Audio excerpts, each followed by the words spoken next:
Introduction générale. Toute personne lutte pour atteindre le bonheur et écarter le malheur.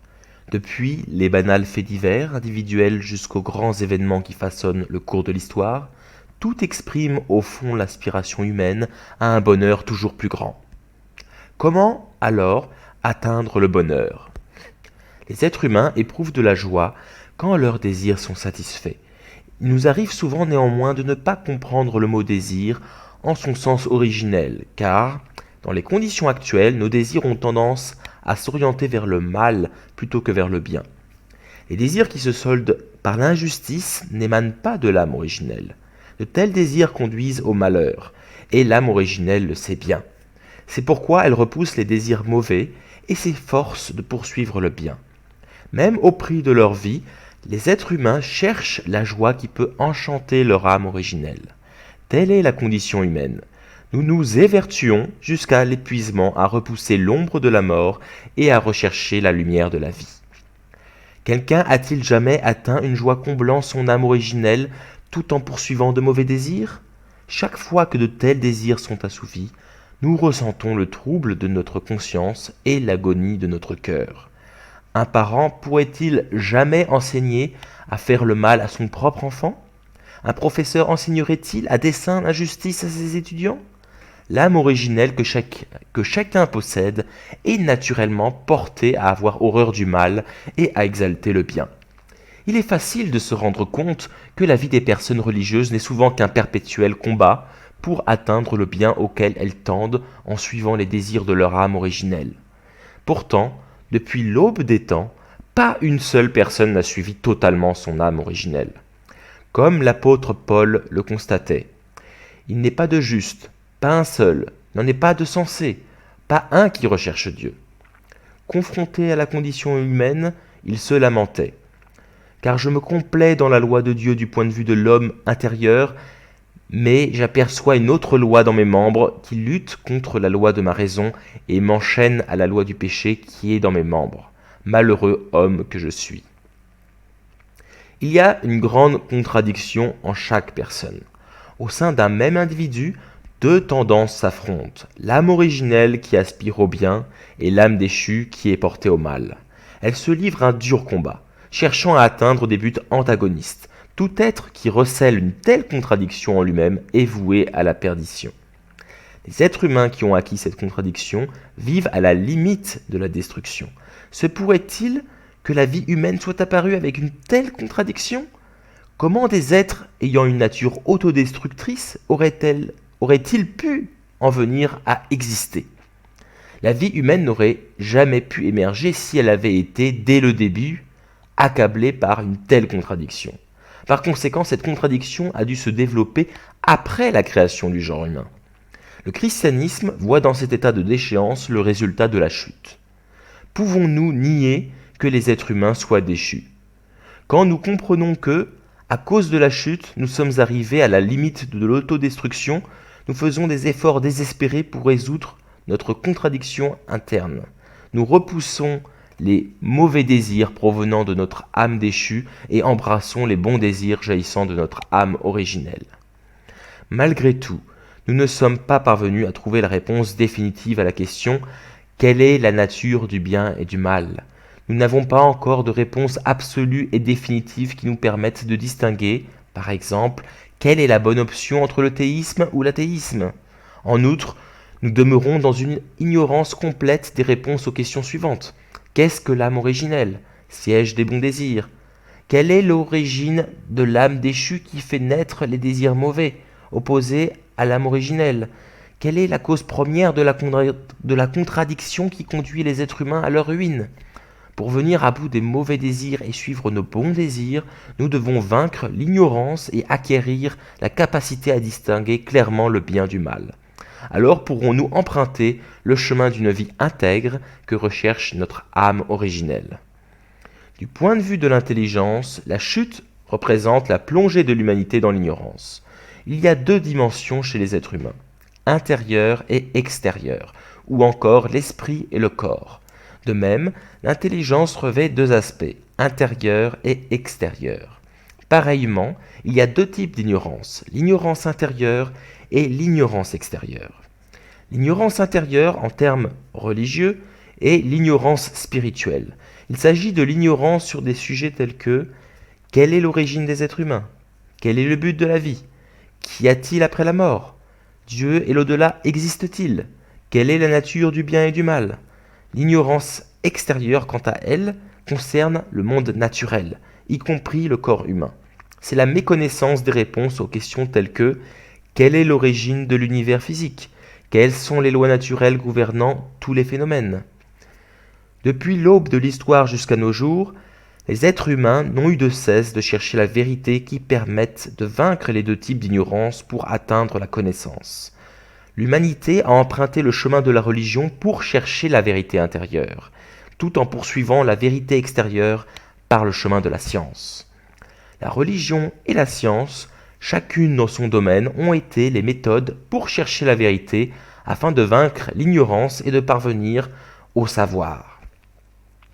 En définitive, le chemin de la religion et celui de la science devraient aboutir à une démarche conjuguée pour résoudre leurs problèmes. Les deux aspects de la vérité, intérieure et extérieure, devraient se développer en pleine communion. Alors seulement goûterons-nous au bonheur éternel, complètement affranchis de l'ignorance et vivant totalement dans le bien, en accord avec les désirs de notre âme originelle. Nous pouvons distinguer deux grands courants dans la recherche de solutions aux questions fondamentales de l'existence humaine. Dans le premier, la recherche a porté sur le monde matériel, celui de l'effet. Ceux qui empruntent ce chemin croient y trouver la voie suprême et tombent à genoux devant les prodiges de la science à son plus haut niveau. Ils se félicitent de sa toute-puissance et du bien-être matériel qu'elle fournit. Toutefois, pouvons-nous goûter un bonheur complet en nous appuyant seulement sur des conditions extérieures qui satisfont la chair? Le progrès scientifique peut créer un environnement social confortable, dans lequel nous pouvons jouir d'une richesse et d'une prospérité abondantes.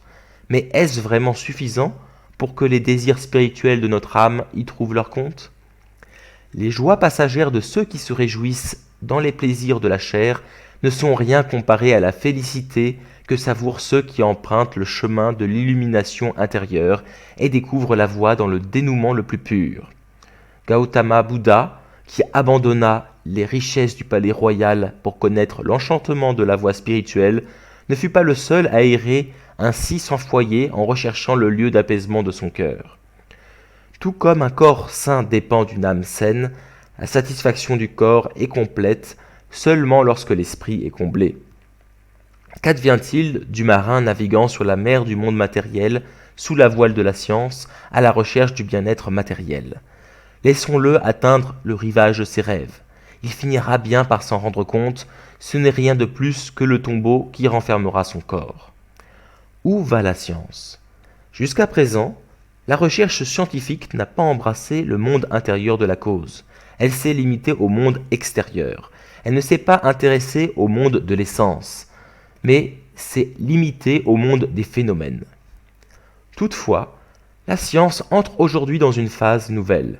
Elle est contrainte d'élever son regard depuis le monde extérieur et résultant des phénomènes jusqu'au monde intérieur et causal de l'essence. Le monde scientifique a commencé à admettre que la science ne peut réaliser ses objectifs ultimes sans une explication théorique du monde causal spirituel.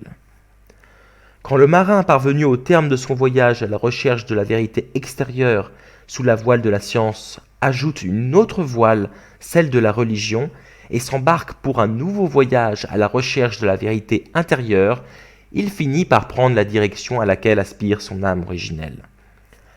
Le second courant emprunté par la recherche humaine a tenté de répondre aux questions fondamentales de l'existence en transcendant le monde résultant du phénomène et en cherchant le monde causal de l'essence. Indéniablement, les philosophies et les religions qui ont suivi cette voie ont apporté maintes contributions. Les philosophes, les saints et les sages entreprirent de tracer la route du bien pour leurs contemporains. Pourtant, leurs accomplissements sont souvent devenus des fardeaux spirituels supplémentaires pour les hommes et les femmes d'aujourd'hui. Considérons les choses objectivement. Un philosophe est-il jamais parvenu à une connaissance capable d'apporter une solution aux angoisses profondes de l'humanité? Existe-t-il un seul sage qui ait jamais parfaitement éclairé le chemin en résolvant toutes les questions fondamentales de la vie et de l'univers, leur enseignement et philosophie n'ont-ils pas fait surgir encore plus de questions sans réponse, laissant ainsi place au scepticisme ? De plus, les lumières du renouveau que les religions de chaque âge ont répandues sur les nombreuses âmes qui tâtonnaient dans les ténèbres se sont affaiblies alors que le flot de l'histoire poursuivait son cours. Elles n'ont laissé que de pâles mèches grésillantes qui jettent une faible lueur dans la nuit tombante. Examinons l'histoire du christianisme. Professant le salut de l'humanité, le christianisme a connu en 2000 ans d'histoire une expansion tumultueuse. Son influence s'étend de nos jours au monde entier. Or, qu'est devenu l'esprit chrétien qui, en dépit de la persécution brutale de l'Empire romain, rayonnait naguère d'une force de vie telle que les Romains finirent par s'agenouiller devant Jésus crucifié ? La société médiale féodale enterra vivant le christianisme. Même si la réforme éleva bien haut la torche de la vie nouvelle, sa flamme ne fut pas assez vive pour repousser la marée montante des ténèbres. Quand le clergé faiblit dans son amour, quand les vagues d'un capitalisme cupide engloutirent l'Europe chrétienne, quand s'éleva des taudis la clameur amère des masses affamées, la promesse de salut vint non du ciel mais de la terre, le communisme. Tel était son nom. Bien que le christianisme ait professé l'amour de Dieu, il s'était gangrené avec un corps ecclésiastique agonisant, répétant des slogans creux. On brandit alors tout naturellement l'étendard de la rébellion, clamant qu'un Dieu sans pitié, fermant les yeux sur tant de souffrances, ne pouvait exister. Le matérialisme moderne était né. La société occidentale en vint à le couver en son sein et se fit le terreau fertile sur lequel le communisme put se développer.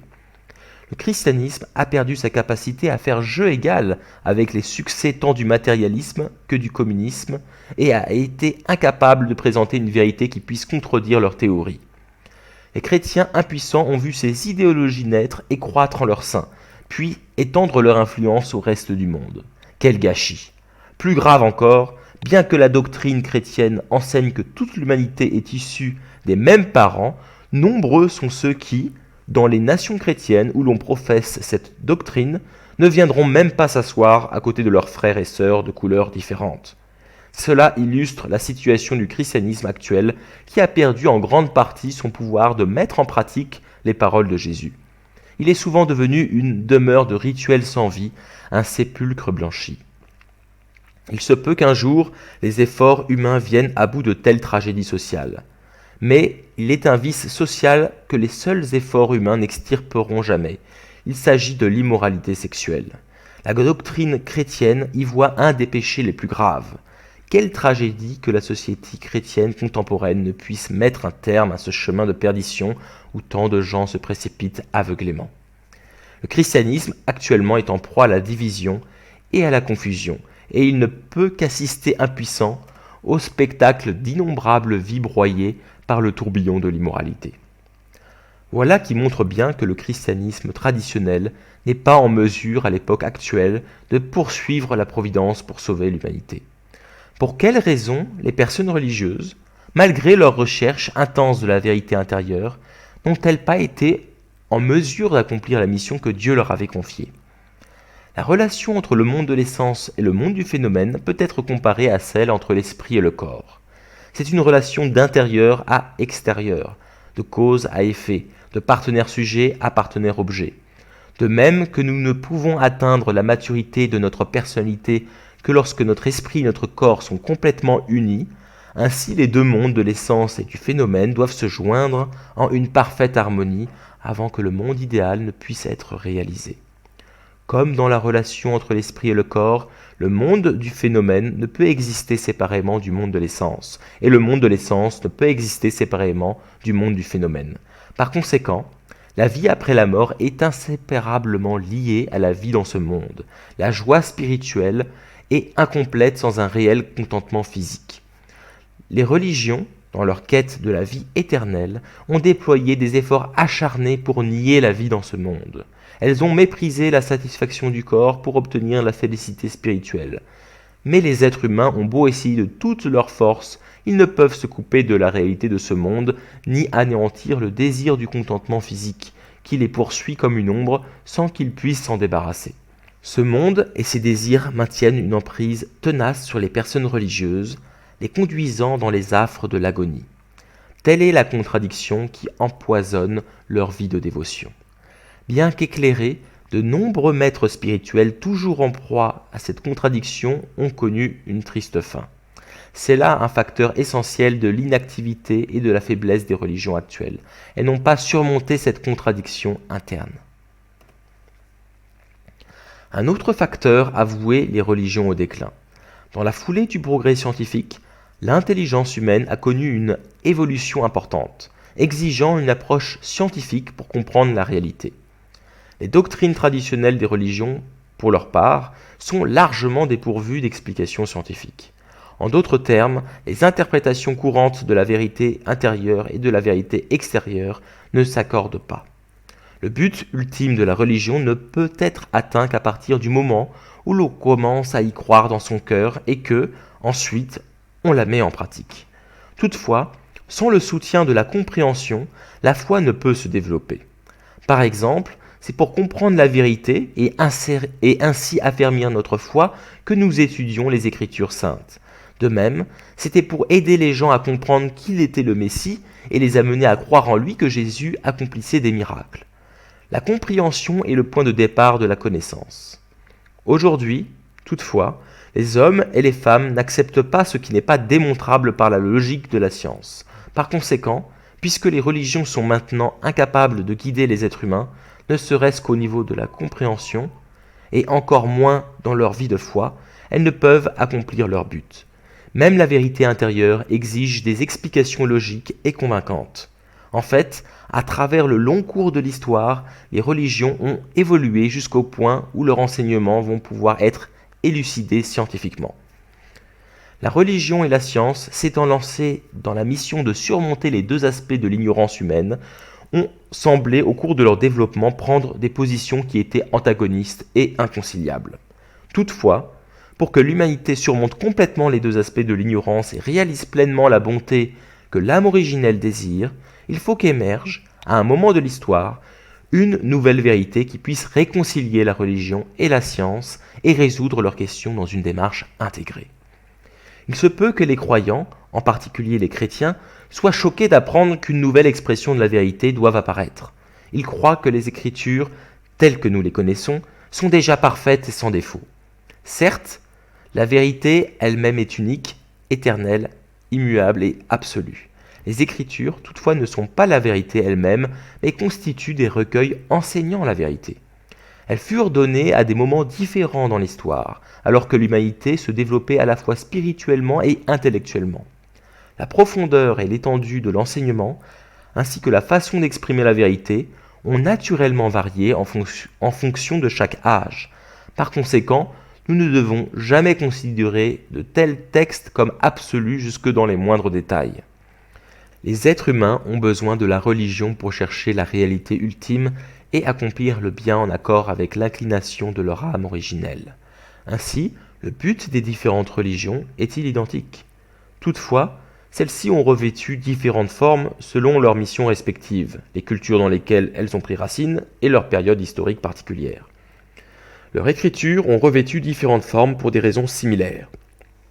Tous les textes sacrés ont le même but, éclairer leur époque et leur milieu avec la lumière de la vérité. Cependant, qu'une lumière plus éclatante soit allumée et l'ancienne lumière s'estompe. Parce que les religions n'ont pas la capacité de guider les hommes et les femmes d'aujourd'hui hors de la vallée sombre de la mort vers le plein rayonnement de la vie, il doit émerger une nouvelle expression de la vérité qui puisse émettre une lumière nouvelle et plus brillante. Jésus indiqua que Dieu révélerait un jour une vérité nouvelle. Tout cela, je vous l'ai dit en figure. L'heure vient où je ne vous parlerai plus en figure, mais je vous entretiendrai du Père en toute clarté. Quelle mission la nouvelle vérité doit-elle remplir?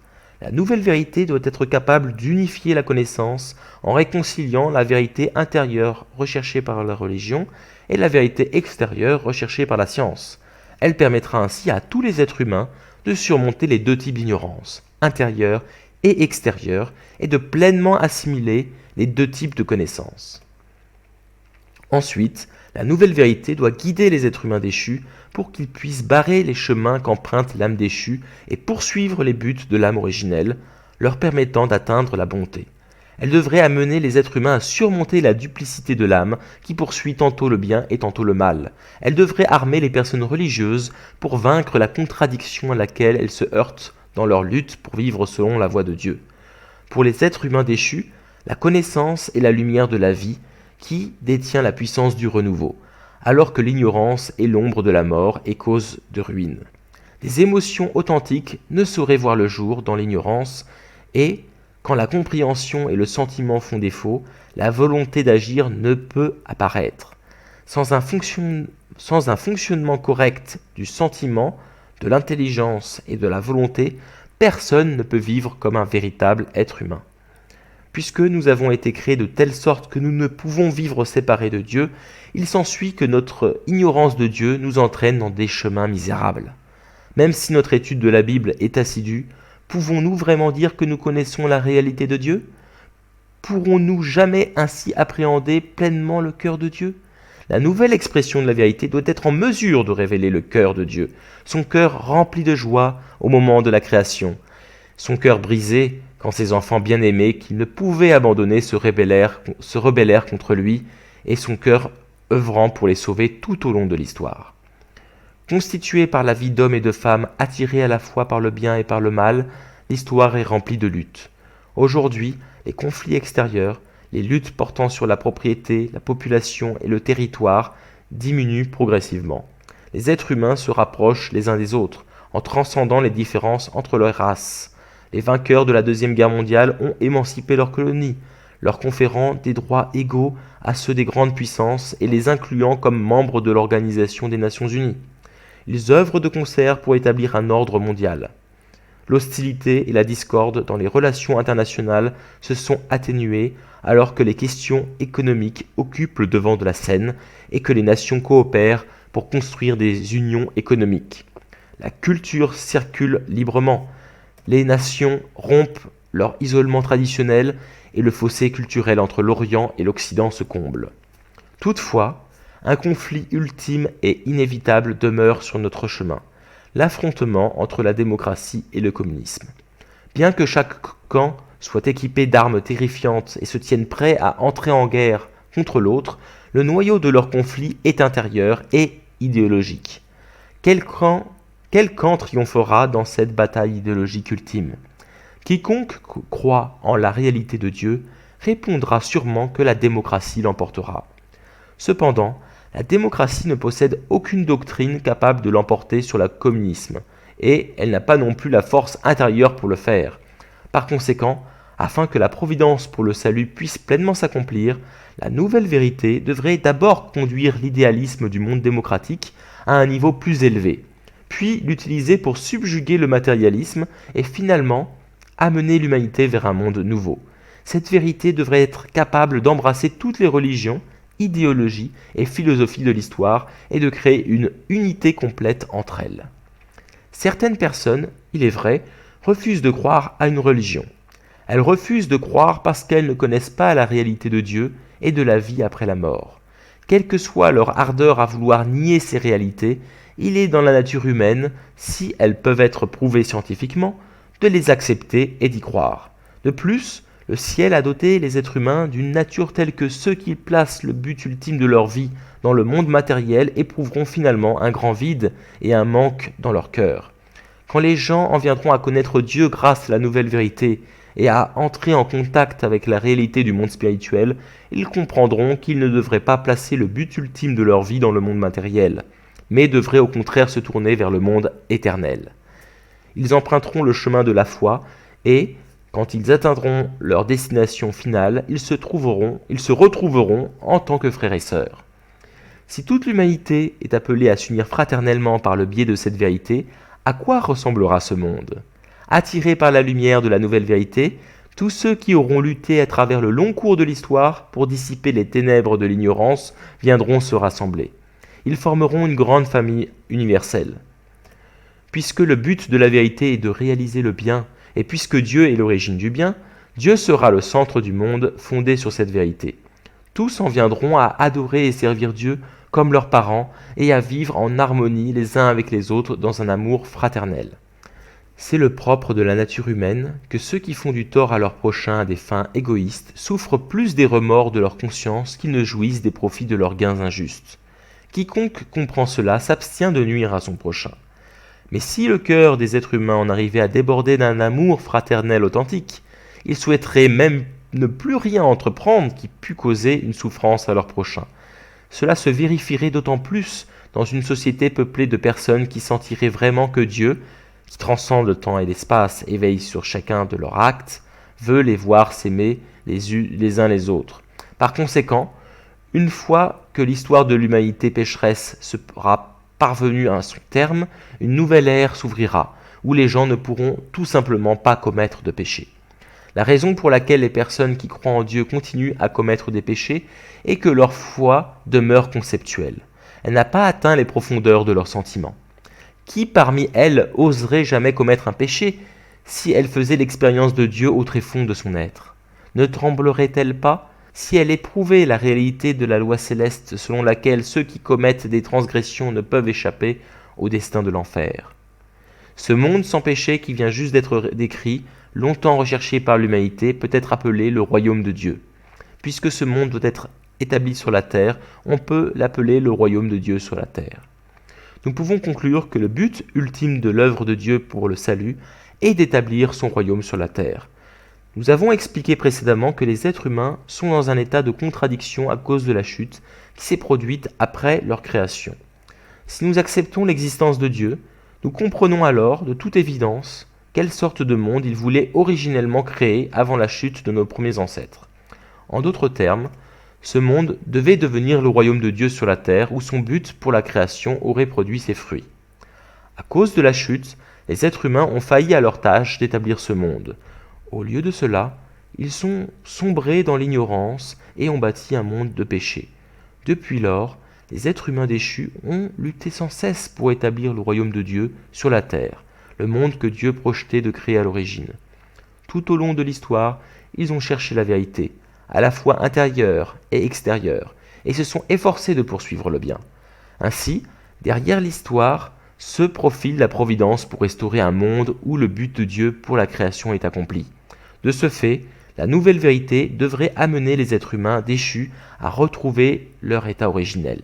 Afin de mener à bien cette tâche, elle doit révéler le but pour lequel Dieu a créé l'humanité et l'univers, et enseigner le processus de la restauration et son aboutissement final. Les êtres humains ont-ils chuté en mangeant un fruit appelé le fruit de l'arbre de la connaissance du bien et du mal, comme il est écrit littéralement dans la Bible? Sinon, quelle fut alors la cause de la chute? La nouvelle vérité doit répondre à ces questions, et à bien d'autres qui ont fortement préoccupé les esprits de penseurs à travers les âges. Pourquoi le Dieu de perfection et de beauté a-t-il créé les êtres humains avec la possibilité qu'ils chutent?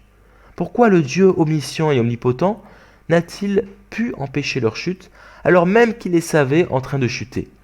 Pourquoi Dieu n'a-t-il pas sauvé l'humanité pécheresse en un instant, avec sa toute-puissance? Quand nous contemplons les lois scientifiques à l'œuvre dans la nature, nous pouvons en déduire que Dieu, son Créateur, est en vérité l'origine même de la science. Si l'histoire de l'humanité est l'histoire de la providence pour établir le monde où le but de Dieu pour la création est accompli, c'est parce que Dieu, maître de toutes les lois, a mené la longue providence de la restauration selon un plan ordonné. Notre tâche la plus urgente est de comprendre comment l'histoire de l'humanité pécheresse a débuté, quelles règles et quelles lois ont régi le cours de la providence, comment l'histoire va se conclure et en définitive dans quelle sorte de monde l'humanité va entrer. La nouvelle vérité doit offrir des réponses à toutes ces questions fondamentales de la vie. Quand ces réponses seront clarifiées, il ne sera plus possible de nier l'existence de Dieu qui guide l'histoire selon son plan. Nous reconnaîtrons dans tous les événements historiques des manifestations du cœur de Dieu, en découvrant sa lutte pour sauver les êtres humains déchus. En outre, la nouvelle vérité doit être capable d'élucider maintes questions difficiles du christianisme qui s'est vu confier la mission d'établir sa sphère culturelle dans le monde entier. Les personnes instruites ne peuvent se satisfaire pleinement de la simple affirmation que Jésus est le Fils de Dieu et le Sauveur de l'humanité. Elles ont mené quantité de débats théologiques dans leurs efforts pour comprendre plus profondément la signification des doctrines chrétiennes. La nouvelle vérité doit élucider les relations entre Dieu, Jésus et les êtres humains. Elles seront expliquées à la lumière du principe de la création. De plus, cette vérité doit clarifier les mystères insondables qui entourent la Trinité. Elle doit montrer pourquoi Dieu n'a pu sauver l'humanité qu'en versant le sang de son Fils unique sur la croix. D'autres questions difficiles se posent encore. Les chrétiens croient que le salut s'obtient par le rachat lié à la crucifixion. Et pourtant, personne n'a jamais donné naissance à un enfant sans péché, qui n'ait donc point besoin de rédemption par le Sauveur. Cela démontre que, même après leur nouvelle naissance dans le Christ, les êtres humains continuent à transmettre le péché originel à leurs enfants. Une question cruciale se pose alors. Quelle est la portée de la rédemption par la croix ? Combien de millions de chrétiens, depuis 2000 ans d'histoire du christianisme, se sont vantés en affirmant que leurs péchés étaient complètement pardonnés grâce au sang versé sur la croix ? Mais en réalité, un individu, une famille ou une société sans péché n'ont jamais pu voir le jour. D'autre part, l'esprit chrétien a décliné peu à peu. Comment allons-nous trancher le désaccord qui existe entre la croyance conventionnelle en une rédemption complète par la crucifixion et la réalité ? Ce ne sont que quelques-uns des nombreux dilemmes auxquels nous faisons face. La nouvelle vérité, que nous appelons de tous nos vœux, doit fournir des réponses précises. La Bible recèle bien d'autres énigmes, exprimées en symboles et métaphores, comme par exemple « Pourquoi Jésus doit-il revenir ? Quand ? Où ? Et comment son retour s'effectuera-t-il ? Comment les personnes déchues ressusciteront-elles à son retour ? Quelle signification accorder aux prophéties bibliques selon lesquelles le ciel et la terre seront détruits par le feu et par d'autres calamités ? La nouvelle vérité doit expliquer ces énigmes, non pas dans un langage ésotérique, mais, comme Jésus l'a promis, en un langage clair que chacun puisse comprendre. Les divergences d'interprétation de ces versets bibliques symboliques et métaphoriques ont inévitablement entraîné la division du christianisme en maintes confessions. Ce n'est qu'avec l'aide de la nouvelle vérité et de ses explications claires que nous pourrons réaliser l'unité de la chrétienté. Néanmoins, cette ultime vérité, source de vie, ne peut être découverte par une étude exhaustive des Écritures ou des textes d'érudits. Elle ne peut non plus être une invention de l'intelligence humaine. Comme il est écrit dans l'Apocalypse, il te faut de nouveau prophétiser contre une foule de peuples, de nations, de langues et de rois. Cette vérité doit apparaître sous la forme d'une révélation de Dieu. À l'approche de la plénitude des temps, Dieu a envoyé une personne sur la terre pour résoudre les problèmes fondamentaux de la vie et de l'univers. Son nom est Sun Myung Moon. Pendant plusieurs décennies, il a parcouru le monde spirituel dont l'étendue dépasse l'imagination. Il a suivi un chemin de larmes et de sang à la recherche de la vérité, endurant des tribulations dont Dieu seul a été le témoin. Ayant compris que nul ne peut découvrir l'ultime vérité capable de sauver l'humanité sans traverser préalablement les épreuves les plus amères, il affronta seul des myriades de forces sataniques, tant dans le monde physique que dans le monde spirituel, et triompha de toutes. Grâce à une communion spirituelle intime avec Dieu et en rencontrant Jésus et de nombreux saints du paradis, il a mis en lumière tous les secrets du ciel. Le contenu révélé dans ces pages ne constitue qu'une partie de cette vérité. Cet ouvrage est simplement un recueil de ce que ses disciples ont entendu et vu jusqu'ici. Nous croyons et espérons que, lorsque le temps sera mûr, des parties plus profondes de la vérité seront publiées. Partout dans le monde, d'innombrables âmes qui tâtonnaient dans les ténèbres reçoivent la lumière de cette nouvelle vérité et renaissent à la vie.